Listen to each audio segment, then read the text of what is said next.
Nous allons voir ensemble maintenant les bonnes pratiques à respecter, quel que soit le type de pression artérielle, qu'elle soit automatique ou manuelle. Bonjour madame. Bonjour. Comment ça va ce matin? Ça va. Le patient est au repos, allongé depuis 10 minutes, n'ayant pas fait d'effort. À cause de quoi? Mais attention, il ne faut pas prendre la tension artérielle sur un bras perfusé ou porteur d'une fistule artério-veineuse, ni sur un bras du côté où il y a eu un curage axillaire. Je vais prendre votre tension? Il ne doit pas y avoir de compression par les vêtements. Il faut choisir un brassard adapté à la taille du bras du patient.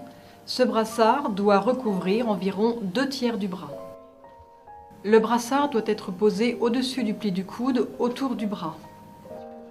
Le bras est posé à hauteur du cœur. Pensez également à chasser l'air résiduel du brassard et vérifiez que l'aiguille du manomètre soit bien à 0. Vous repérez l'artère humérale, bord interne du biceps, au-dessus du pli du coude. Gonflez le brassard après disparition du pouls radial. Puis dégonflez progressivement et régulièrement le brassard L'aiguille du manomètre baisse.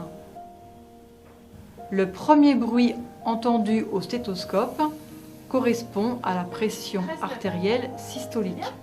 Vous avez combien d'habitude dans ces zones? D'accord. Dans les recommandations des bonnes pratiques, nous vous rappelons que le choix du brassard est primordial en fonction de l'âge et de la taille du bras du patient.